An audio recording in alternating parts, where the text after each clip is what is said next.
Graças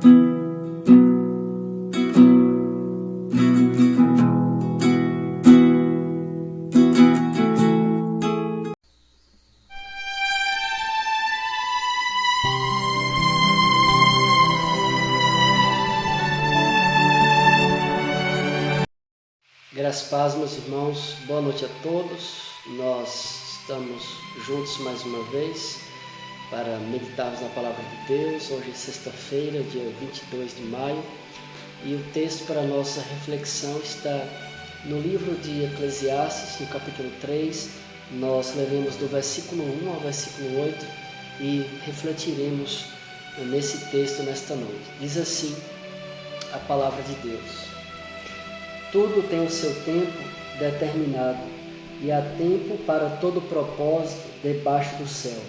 Há tempo de nascer e tempo de morrer, tempo de plantar, tempo de arrancar o que se plantou, tempo de matar e tempo de curar, tempo de derribar e tempo de edificar, tempo de chorar e tempo de rir, tempo de prantear e tempo de saltar de alegria, tempo de espalhar pedras e tempo de ajuntar pedras, tempo de abraçar e tempo de afastar-se de abraçar, tempo de buscar e tempo de perder, tempo de guardar e tempo de deitar fora, tempo de rasgar e tempo de coser, tempo de estar calado e tempo de falar, tempo de amar e tempo de aborrecer, tempo de guerra e tempo de paz. Que Deus nos ajude, que Deus nos abençoe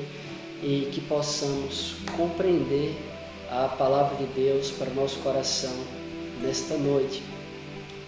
Esse texto que lemos, ele é um poema e ele está tratando, entre outras coisas, sobre o tempo. E tempo é uma coisa que nós costumamos dizer que não temos.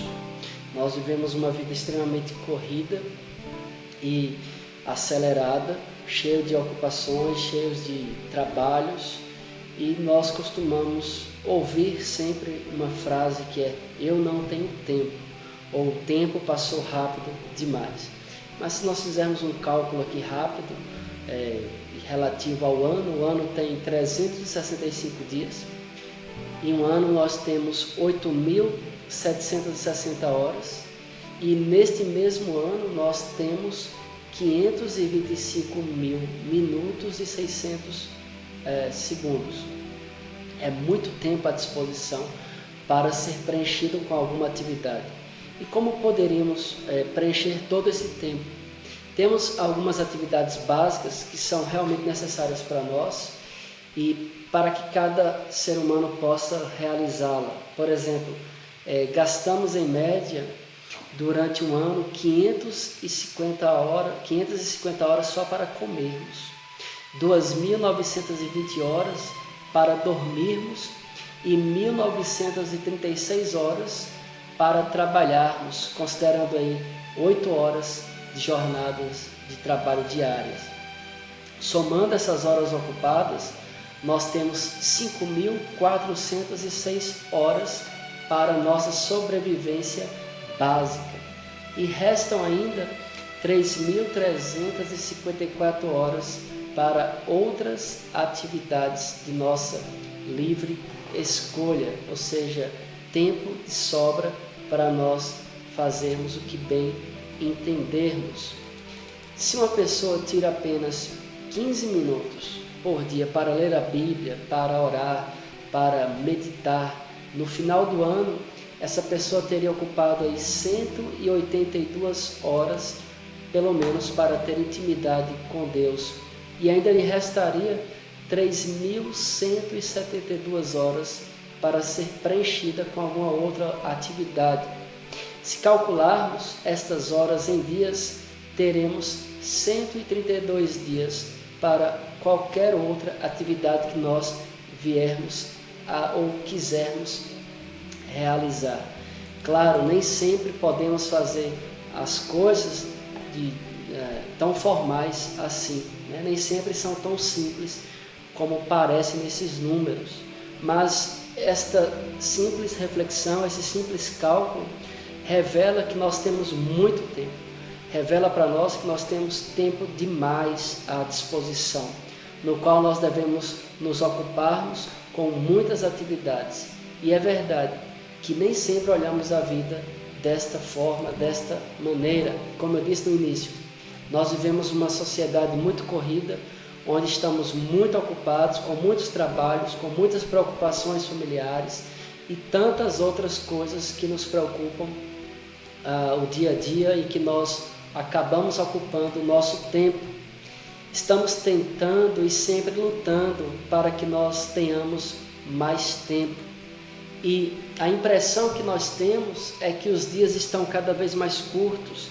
A impressão que nós temos é que temos cada vez menos tempo para nós e tempo para a nossa família. E quando percebemos, passou mais um mês, passou mais um ano e nada ou quase nada mudou, ou o que mudou foi muito pouco. Na verdade, nós gostamos de ocupar nossas horas com inúmeras atividades. Algumas delas são realmente necessárias, outras nem tanto.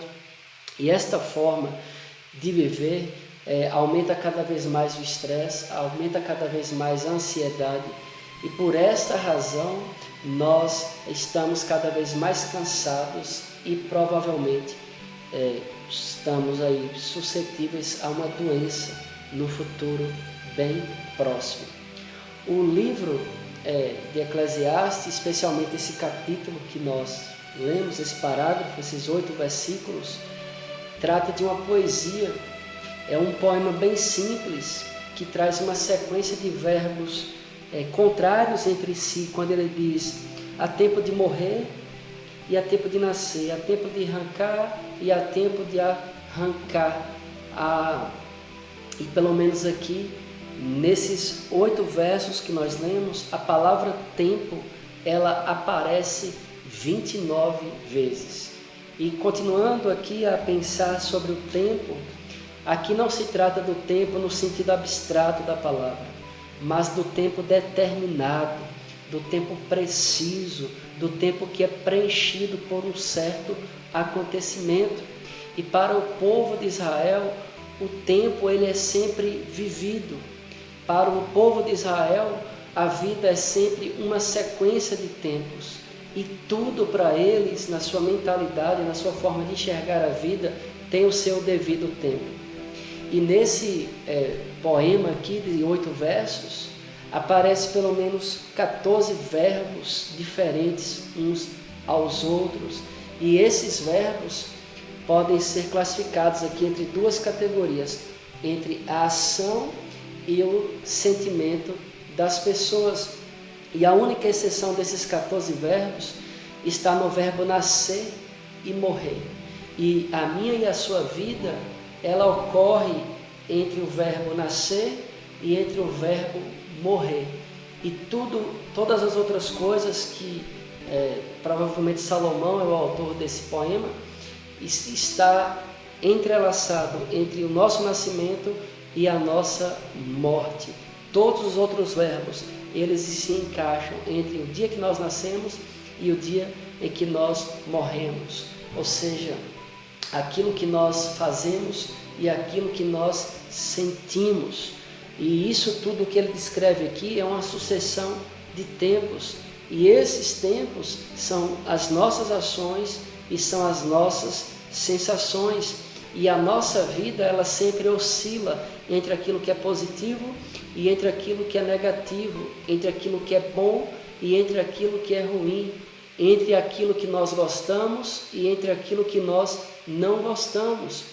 O livro de Eclesiastes, numa visão panorâmica, ele vai questionar nós, seres humanos, se nós podemos realmente viver o tempo ou viver a nossa vida de uma forma satisfatória. Esse livro vai questionar se a vida realmente vale a pena ser vivida,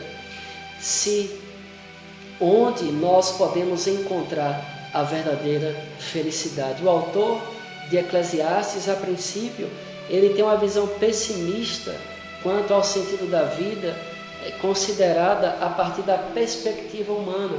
Por exemplo, ele vai dizer aqui no seu livro que a vida ela é frágil e a vida ela é transitória, ou seja, ela acaba, ela tem um fim.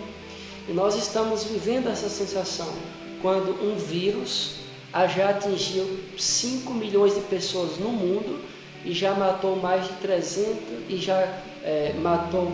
328 mil pessoas ao redor do mundo. E realmente esse vírus mostra para nós o que nós às vezes esquecemos. A vida é frágil e a vida ela é transitória, ela vai chegar ao fim. O autor de Eclesiastes ainda mostra para nós que a sabedoria humana não passa de vaidade e vazio. Ele diz: vaidade de vaidades, diz o pregador. Vaidade de vaidades. Tudo é vaidade. Isso está lá no capítulo 1, versículo 2. E estamos vivendo uma época em que realmente a sabedoria humana parece que é vazia e vaidosa, porque ela não resolveu ainda o problema desse vírus. Alguns dizem que tem que todo mundo ficar preso em casa, outros dizem que pode sair. Outros dizem que a cloroquina faz efeito, outros dizem que a cloroquina não surte efeito. Enfim, a ciência está aí batendo cabeça para resolver a questão desse vírus. O livro de Eclesiastes ainda fala para nós que o trabalho, as riquezas, os prazeres não podem trazer sentido à vida, porque as riquezas podem acabar a qualquer hora. E os que são ricos hoje, amanhã podem estar na pobreza. E esse livro vem revelar para nós que a vida, na perspectiva humana, ela é instável e ela é incerta. E ele ainda vai dizer, por fim, nesse livro, que a morte é o destino de todos nós. E há um ditado popular que diz: o caixão, ele não tem gavetas, ou seja, com a morte nós não levamos nada. Então, se nós começarmos a viver a nossa vida apenas na perspectiva humana, o que resta para nós se a vida é frágil e transitória? O que resta para nós se a sabedoria humana é insuficiente para resolver os dilemas da nossa vida?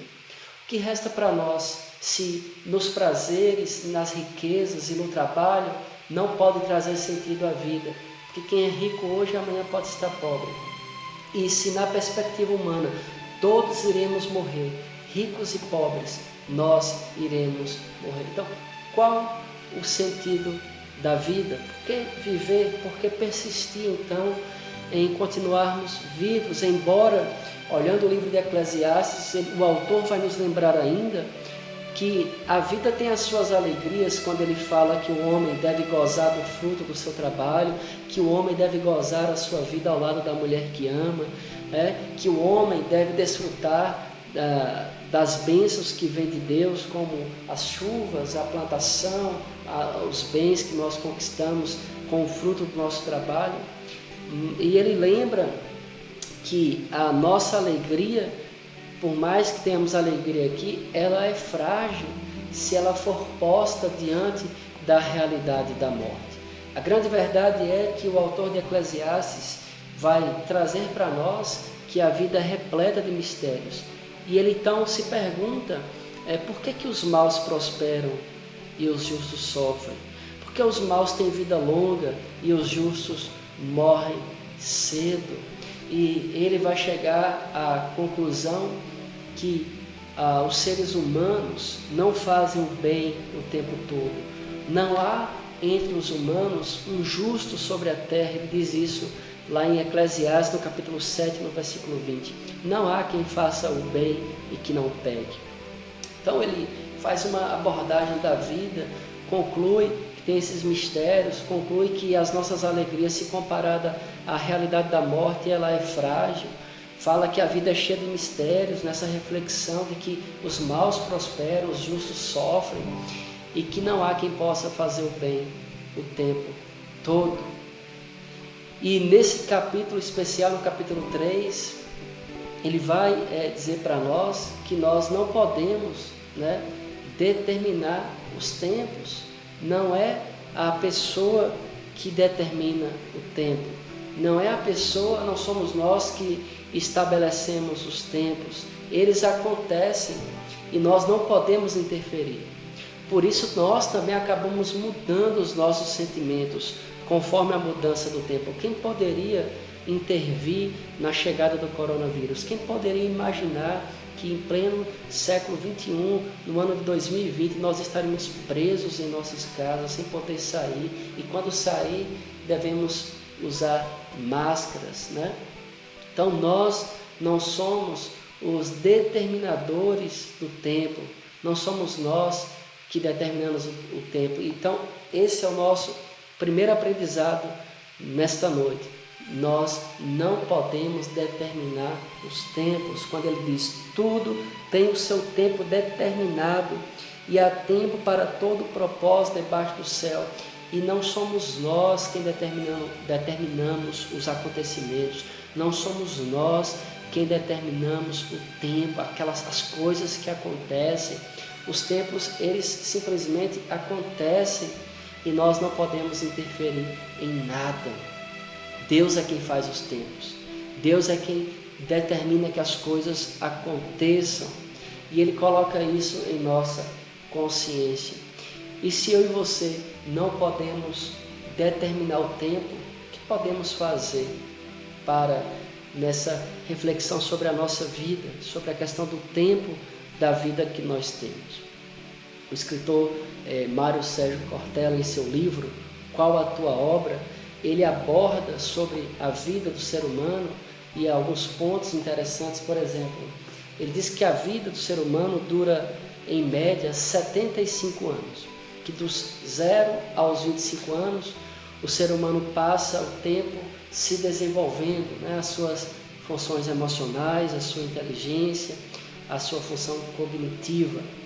Dos 25 aos 50 o ser humano passa a reproduzir outros seres humanos e passa a trabalhar em alta intensidade, e que dos 50 aos 75 o homem está preparando-se para morrer. É o desembarque da vida que se aproxima. E ele faz uma outra reflexão na vida do ser humano. Ele diz que em média o ser humano dorme pelo menos 8 horas por dia, ou seja, 1/3 do dia nós passamos dormindo. Se aplicarmos essa conta numa vida de 75 anos, significa que eu e você passaremos 25 anos da nossa vida dormindo. Uma outra questão que eu acho interessante que ele coloca é que nós comemos por dia 1,5 kg de alimento, ou líquido ou sólido, e no fim de uma vida de 75 anos, nós teremos comido aí 42 toneladas de alimento sólido e líquido. E a questão é que nós não apenas comemos, mas nós também liberamos dejetos. E que por dia também nós liberamos aí 1,5 kg de dejetos, seja líquido, ou sólido ou gasoso. E que no final de uma vida eu e você teremos eliminado aí 42, numa vida de 75 anos, nós teremos eliminado ou liberado 42 toneladas de dejetos no meio ambiente. Qual é a obra que você quer deixar quando você se for, quando o seu tempo acabar aqui? Qual é o legado que você quer deixar para as pessoas? Como é que você quer ser lembrado? Lembrando ainda que ele fala no seu livro que as pessoas querem ganhar mais dinheiro para poder comer mais, e para isso as pessoas humilham outras pessoas e insistem em dizer que não tem tempo e passam horas assistindo programas em que pessoas estão trancadas dentro de casa, comendo, bebendo e liberando dejetos. Ele diz no seu livro que as revistas mais vendidas são de pessoas famosas, sendo mostradas na sua casa, comendo, bebendo e liberando dejetos em vasos luxuosos. E ele segue a pergunta: sabe o que mais as pessoas falam aos médicos na hora da morte? Deixe-me viver mais um pouco, porque eu quero mandar em mais pessoas. Deixe-me viver mais uma semana, porque eu quero humilhar e arruinar a vida de mais pessoas. Deixe-me viver mais um dia, porque eu quero poluir mais o meio ambiente. Não é nada disso que as pessoas falam. Na hora da morte, as pessoas seguram na mão dos médicos e dizem o seguinte: deixe-me viver mais uma semana, porque eu quero abraçar o meu irmão que tem 10 anos que eu não falo com ele. Deixe-me viver mais um dia, porque eu quero brincar com os meus filhos, pois eu achei que não tivesse tempo. Deixe-me viver mais uma semana ou mais um dia, porque eu quero dizer à minha esposa o quanto eu a amo, porque eu achei que tivesse tempo e o meu tempo está chegando ao fim. Tiago capítulo 4, versículo 14 diz: vós não sabeis o que vai acontecer amanhã. O que é a sua vida? Sua vida é como uma neblina que aparece por um instante e logo se desfaz. Em vez disso, vocês deveriam dizer: se o Senhor quiser, não só viveremos, como também faremos isto ou faremos aquilo. Qual é a sua obra? O que você tem feito com o tempo que Deus te deu? O que fazer diante dessa realidade? Como enfrentar ou como encontrar sentido em meio a todas estas coisas? E aí o livro de Eclesiastes, capítulo 3, vai nos trazer a resposta para o sentido da vida, para aproveitarmos o tempo de vida que nós temos e para que nós vivamos esse tempo com qualidade, com alegria, com contentamento e com satisfação. E o capítulo 3 vai nos mostrar, e todo o livro de Eclesiastes, depois dele refletir sobre a vida na perspectiva humana, entender que ela é frágil, que ela é transitória, que ela não pode nos trazer satisfação, ele vai dizer o seguinte: a vida só tem sentido através do correto relacionamento com Deus. A vida só tem sentido através do correto relacionamento com Deus. Por quê? Porque Deus é o Criador da vida, Ele é o autor da vida, Deus é o Criador de todas as coisas. E no versículo 11 ele vai dizer isso: tudo fez Deus formoso no seu devido tempo. E Ele colocou a eternidade no coração do homem, sem que este possa descobrir as obras que Deus fez desde o princípio até o fim. A vida só tem sentido e a vida só tem satisfação e felicidade quando eu tenho um relacionamento correto e pessoal com Deus, porque é Ele que me criou, Ele que me fez, Ele que criou todas as coisas. E tudo Deus fez formoso no seu devido tempo. Ele colocou a sua eternidade no meu coração. E uma vida vivida fora do relacionamento com Deus, ela é vazia, ela é vaidade, ela não tem sentido, ela não podemos encontrar satisfação nas riquezas, no trabalho, no bem-estar, em qualquer outra coisa. A nossa satisfação só será plena quando eu de fato me relacionar com o Criador. Porque a vida só tem sentido com o relacionamento correto com Deus? Porque além dele ser o Criador, Ele é o provedor e abençoador da vida. Versículo 12 e 13 do capítulo 3, ele diz: sei que nada há melhor para o homem do que regozijar-se e levar uma vida regalada. E também que é dom de Deus que possa o homem comer, beber e desfrutar o bem de todo o seu trabalho. Deus é quem nos dá a vida, Deus é quem nos dá a inteligência, Deus é quem nos dá a saúde, Deus é quem nos sustenta, Ele é o provedor, Ele é o abençoador. Comer, beber, desfrutar o bem de todo o nosso trabalho. O autor de Eclesiastes coloca isso como uma dádiva, um presente, uma bênção que vem de Deus para nós, porque é Ele que dá a vida e é Ele que sustenta a vida. E se nós começarmos a acreditar que a felicidade está no meu trabalho e no fruto do meu trabalho, executado pela minha própria força, eu sou um tolo, porque na verdade não estou reconhecendo que o meu trabalho e a minha capacidade de desenvolvê-lo vem unicamente de Deus, porque Deus é que sustenta a minha vida. O fôlego de vida que eu tenho vem do alto, vem de Deus, e se Deus tirar esse fôlego de mim, eu caio. Eu venho a sucumbir imediatamente e o meu tempo aqui já não existirá mais. Então todo o tempo que eu possuo aqui, isso é uma dádiva de Deus. Por quê? Que a vida só tem sentido através do correto relacionamento com Deus? Porque, ao contrário da perspectiva humana, que quando eu olho para mim mesmo e olho para aquelas coisas que estão na minha volta, trabalho, prazer, a perspectiva da vida, porque eu vou morrer, né? E a minha vida aqui é transitória, quando eu olho para mim mesmo, para dentro de mim, da minha força, da minha capacidade, e sei que vou morrer, não posso fazer nada para alterar esse percurso da minha vida, eu entro em desespero. Mas quando eu olho para Deus, que é o Criador, o Autor da vida, e percebo que as obras dele são eternas, as obras humanas são transitórias, são frágeis e são limitadas. Mas Eclesiastes vai dizer no versículo 14 o seguinte: sei que tudo quanto Deus fez, quanto Deus faz, durará eternamente. Nada se lhe pode acrescentar e nada se pode tirar. Por que a minha vida só pode ser satisfeita num pleno relacionamento com Deus? Porque as obras de Deus são eternas. Quando eu olho para a transitoriedade da minha vida, quando eu olho para a minha limitação, eu me desespero.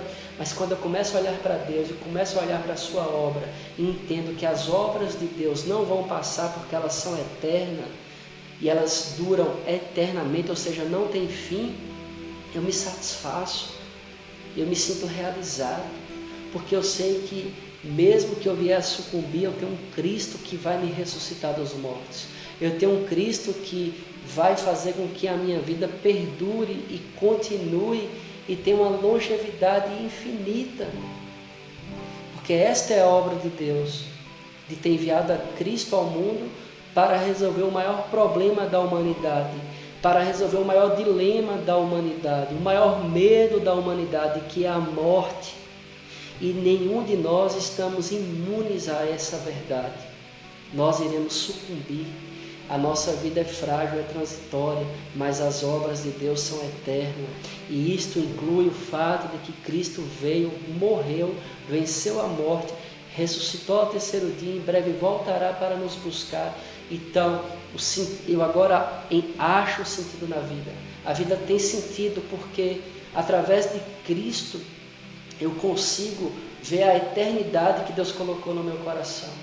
E eu percebo agora que há uma vida pós-morte e eu não tenho mais medo, porque Cristo vai me ressuscitar. E a minha vida, ela não é mais transitória. Eu agora, através de Cristo, recebo a eternidade. E a conclusão do autor de Eclesiastes é que o único sentido na vida está no relacionamento com Deus, porque Ele é Criador, Ele é provedor e abençoador, suas obras são eternas e por isso eu e você devemos temer a Deus. Olha o que diz no final do versículo 14. Diz assim: nada se lhe pode acrescentar e nada pode tirar. E isto faz Deus para que os homens temam diante dele. Ou seja, Deus deve ser temido.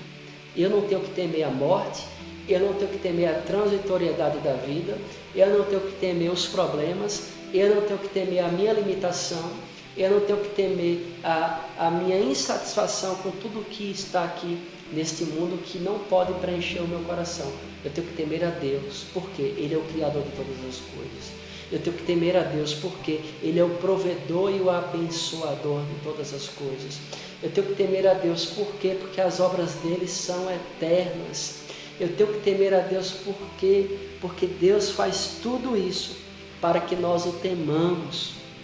E diante disso, nós entendemos que para todas as questões da vida, porque o justo sofre e porque os maus prosperam, toda a resposta só Deus tem para a verdadeira satisfação na vida.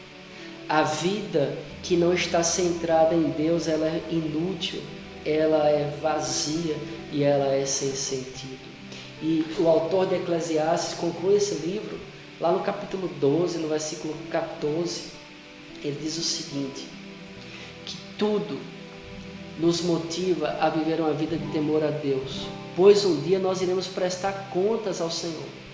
Tema a Deus, guarda os seus mandamentos, porque Deus o julgará por tudo o que você fizer. Por isso, o verdadeiro sentido da vida está no relacionamento correto com Deus. E é isso que Cristo veio fazer. Cristo veio nos dar a capacidade para que nós tenhamos um verdadeiro relacionamento com Deus. E para isso Ele morre, ressuscita, sobe aos céus e prometeu que virá nos buscar. E com a graça de Cristo em nossa vida, nós fomos recriados. Com a graça de Cristo em nossa vida, nós fomos perdoados. Com a graça de Cristo em nossa vida, o amor de Deus enche o nosso coração. E agora eu tenho uma nova perspectiva de tudo aquilo que ocorre à minha volta. Então eu olho para os problemas, vejo que eles são reais, que eles existem, que eles causam tristezas em mim. Mas eu olho para uma vida futura que Cristo vai me proporcionar viver e gozá-la. Então esses problemas que agora estão acontecendo aqui não são nada diante da glória eterna que eu tenho prometida por Deus. Cristo nos dá a capacidade de que nós tenhamos um relacionamento novo com Deus, um relacionamento sincero diante de Deus, um relacionamento que eu me desnudo diante do Senhor, que eu confesso as minhas mazelas, que eu confesso as minhas falhas, que eu confesso os meus medos, os meus temores, e eu agora tenho um Cristo que entende quem eu sou de fato. Que apesar dele me conhecer, apesar desse Cristo que é eterno, conhecer a minha fragilidade, os meus medos, os meus temores, Ele ainda assim se relaciona comigo. E através de Cristo, eu e você podemos nos relacionarmos com o Pai. Diante disso, há uma história de um rei poderoso, um rei muito rico, e ele estava completamente desiludido com a vida, estava insatisfeito, e ele então convocou uma pesquisa entre os maiores sábios do seu reino, suplicando-lhes que lhe dissessem, que lhe contasse o segredo da felicidade. E então foi colocado um baú diante daquele rei e tiraram o primeiro papiro, o súdito do rei tirou o primeiro manuscrito de dentro do baú que estava escrito: o segredo da felicidade está na riqueza e está no poder. Mas o rei, ao ouvir essas palavras, ele reage e diz o seguinte: eu sou rico, eu sou poderoso e eu não sei o que é felicidade. E então um outro súdito abre o baú e tira um segundo manuscrito e diz o seguinte: olha, a felicidade está na ciência, na cultura e na intelectualidade. O rei mais uma vez reage e diz assim: não acredito. Eu leio livros, eu possuo a maior biblioteca do reino e não tenho dias felizes.